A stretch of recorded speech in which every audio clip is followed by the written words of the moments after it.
So we've had the Equality Bill pass through this Legislative Assembly today. And I want to share some thoughts on that, what happened today. So what we noticed that at 9:30, the opposition was told that the debate for the vote was going to be today, not tomorrow, but today.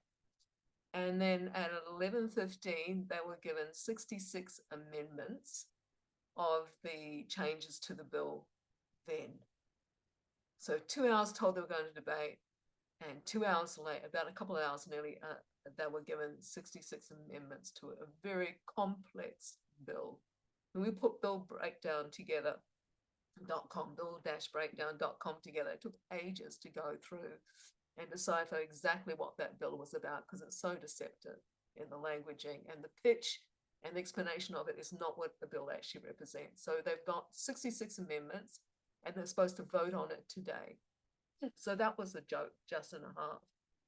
So I must admit, I got angry during the day because I hardly saw any Liberals at all speaking in the afternoon. All the talks were mainly by the LLP.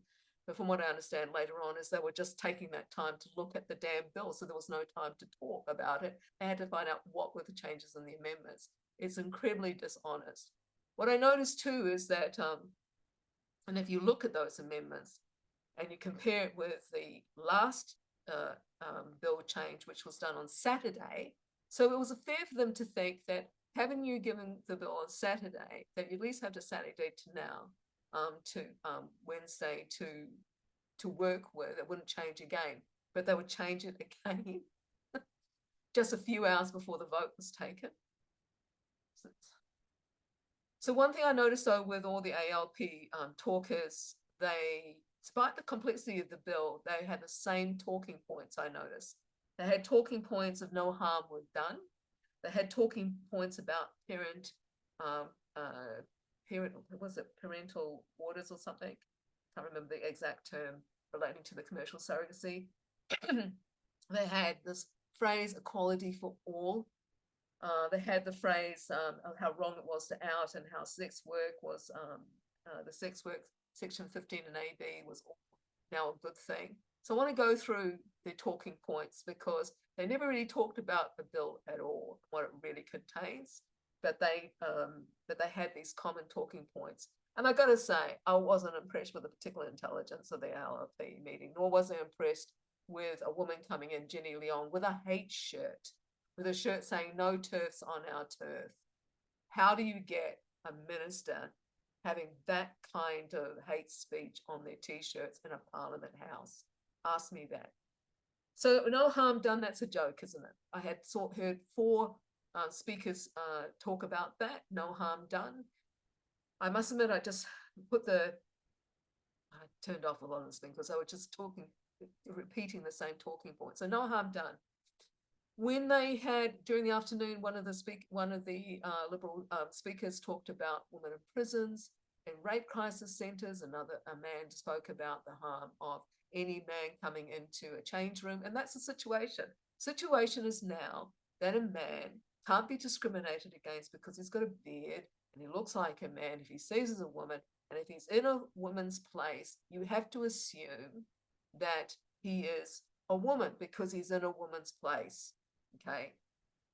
So you open the door for any man to come into a woman's place, and they can see no harm in that, even though there are, number one, there are women who have been raped in Australia in prisons by male rapists, that we've got males going into rape centres, that we have lesbians who can't meet with each other, that we have people who we have all gender toilets. And some of the places they're removing the women and male toilets here in New South Wales, for example. You know, so no harm done, which is a joke. All across the world, we're seeing the harm of having men invade women's spaces and women not being allowed to say no. So no harm done was a lie, a complete, absolute lie.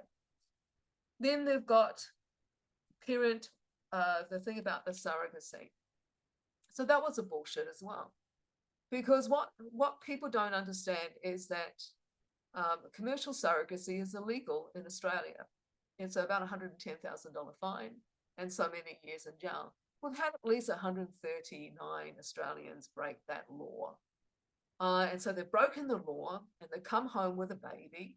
And now they're upset because either one or both parents, caregivers or buyers, aren't put on the baby certificate. So it needs to be fixed after they've broken the law. And here's the thing, they'll give you the sob stories about these parents who you can't have their names on the certificate and they're worried about the other partner dies, blah, blah, blah. But they're not talking about the process of that baby getting there. So one of the things, if you get a baby in a commercial surrogacy, you can't get it from America these days. It's like $150,000. You have to be rich like that, Rebecca Wilson or something like that. You got to be rich to get a baby from America. They used to get the baby from Ukraine, but of course they had the war. So about 30% of those surrogate babies landed in the orphanages and they're abandoned.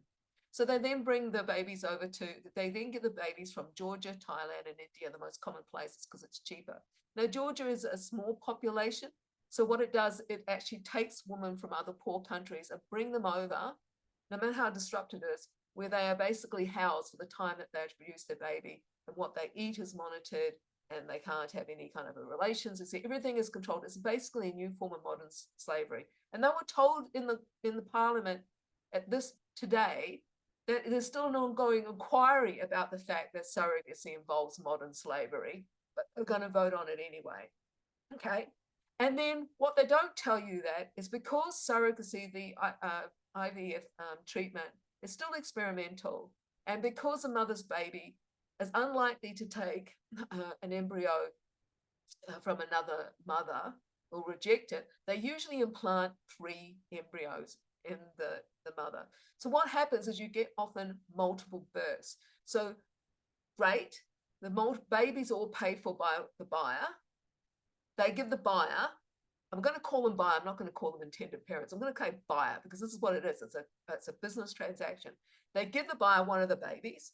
The other 2 are spares. What do they do with them? So what they don't tell you is those spares are sold off for child trafficking, and they're sold off to slavery, and they're sold off for organ removal.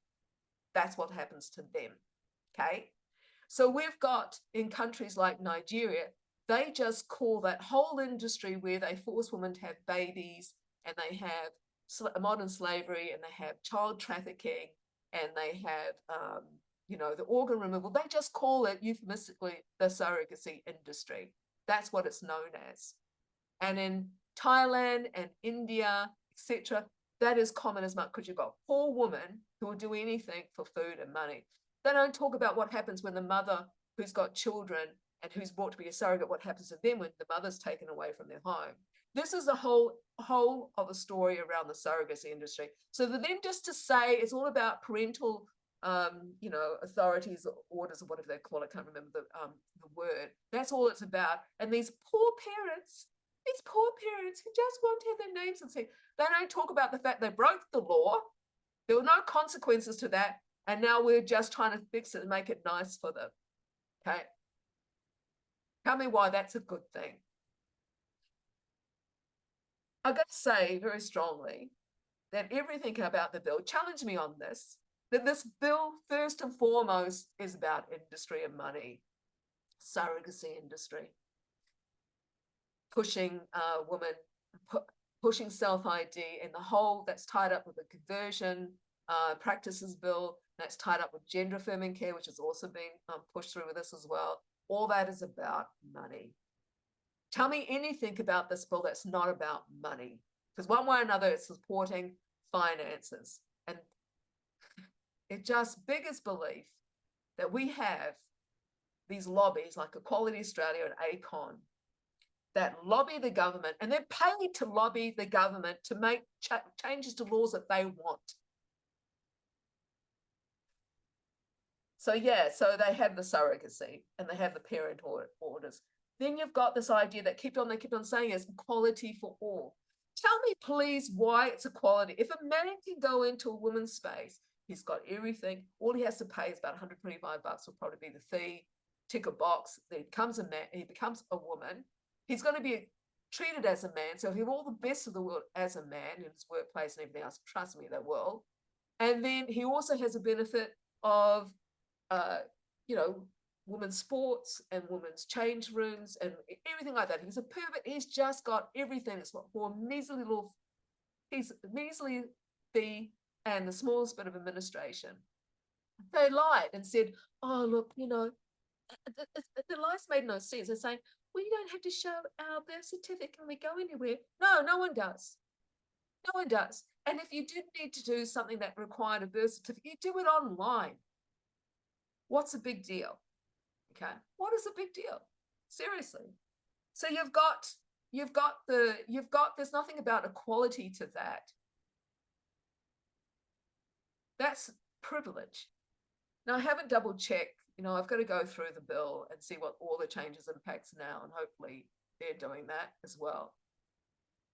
But what we notice is that there's privilege, so much privilege with this bill. There's privilege that you can change your gender markers, your sex markers, to be anything. Bloody what the fuck when you look into it. They're saying, you know, other descriptors, which can be anything. You can change all that and no one's allowed to say boo about it. So you've got a woman who married a man and he decides to change and you've just gagged her. She can't talk about her upset about the fact that Freddie's become Frida. She can't talk about the upset that it is with the children that their daddy is now mummy. They haul out these sad case stories of their few. They don't talk about all the transsexuals that I know who don't agree with any of this at all. They've only got one narrative only about what's going on, but they don't talk about all the other people who do not agree with it. There are enough trans people out there who think this is foul, who think this is dangerous for children, but those people don't get a voice, not with this queer crowd, because that doesn't support the money train. It does not support the money train. And then you've got sex work, and they make a pretense that what they're doing is protecting sex workers. What a joke.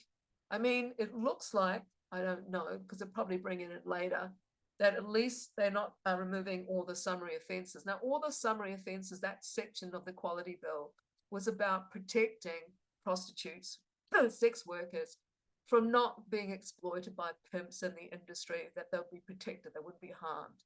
Okay. So fortunately, it seems, I have to double check, that some of those have been omitted for now, but they've still got a section in, and they lie about it. 15A and 15B, what it means is that a pimp can make money off a prostitute. It was brought in, that section, to protect people farming her, protect people from pimping her, that should have her own life, as it were. Not anymore. So it's got nothing to do with the fact that she's just earning money that she spends on her kids or anything like that. She's working. She's always going to have that. No matter what, you have a job, you can do whatever you want with your money. It's got nothing to do with that. What it has is stopping pimps from further exploiting her and stopping pimps from pushing girls into prostitution, you know, for the reasons that girls get pushed into prostitution. That's got nothing to do with protection. That's again about money, about industry. Greenwich, first and foremost, he pushes the industry. He doesn't give a shit about LGBT. He certainly doesn't care about the L. I doubt very much he cares about the G, except for himself. He's too old to be impacted. He's too wealthy to be impacted. Okay. No, they don't care about the sex workers. They don't care about the LGBT. They care about a small amount of people that they have set up to protect in order to drive industry and funds for themselves. They're making huge money out of this, you know. So sex workers, equality for all, parental orders, no harm done, outing. Outing is, as I said, is to be made a harassment and crime, so no one can speak about it. Now, I haven't looked at the bill. The last time I looked, a couple of days ago, of course, they were pushing that you couldn't prejudice yourself against any LGBTQIA. Not that, you know, really the LGBT get much prejudice at all. People just take it for granted, you know, just live your life, go and do what you do you. That's pretty much how you Australians are. You hear continually the story that Australians are, you know, bigots and they're transphobes. That you hear today that Jenny Leon was calling transphobes and homophobes. That's a load of bullshit, okay? Australians are not in the main bigots, transphobes, and homophobes. I know 50 years ago you had a lot of trauma 50 years ago, but most people aren't like that. I've dealt with transsexual kids and LGBT kids. I train them. I'm gay, blah, blah, blah. No, most people are pretty sympathetic. In fact, let's say empathy that's being used against them in this case. Yes, there's always going to be some dickheads and pricks. There always are, who can't stand people because of whatever reasons. There always will be, but they are not the majority. But the way they act like everyone's a raving transphobe or homophobe, and it's just a load of bullshit. Okay, so they bring in a lot on that basis, but they're not. So that's all I want to say at the moment, except for what I say. So just complete that thought. The thought I'm completing is so they're pushing for DEI, like the ACON stuff, that you need to make up DEI hires of LGB, etc. What has that got to do with the price of fish or doing any kind of job? I do not know. How are you anyway? How is it a disability or anything? No, it's not, and I'm thinking mainly the reason why they'll have to do that is because if I'm a small business person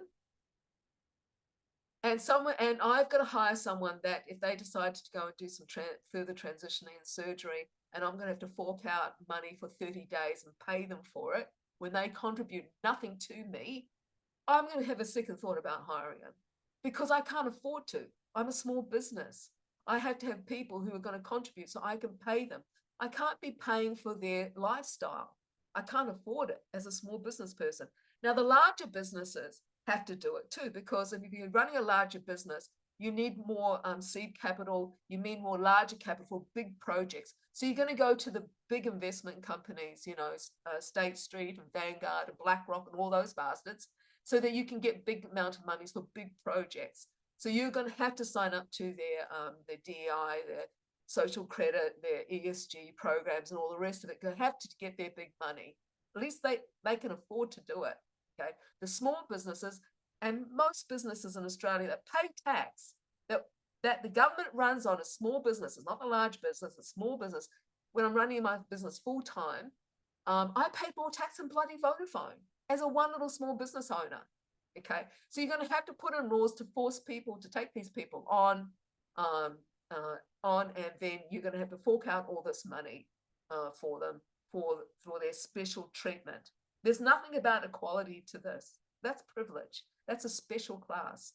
You're tied up with ACON that has you have to set up a set up a club where you have one of the C board, CTO, CEO, blah blah blah, to be in that organization and making people conform to the behavior that they want for modern society. Now they keep on talking about this progressive. This is not progressive.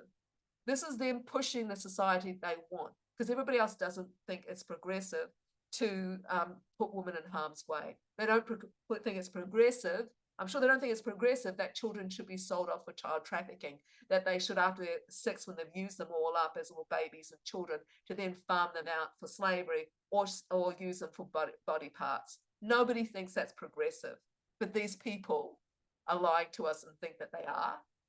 Either ALP is not the kind of party it used to be. Labor is a socialist kind of party. It's very much an authoritarian party. It's not about democracy at all. Today was disgusting, their behavior. They were very kind, I think, the Liberals, about what they're saying. They were very measured in what they're saying. They need to be more honest. That was a disgusting behavior that they did, what they did today. They were wrong. And the things they're bringing in are plain, dead set evil. So those are my thoughts about that.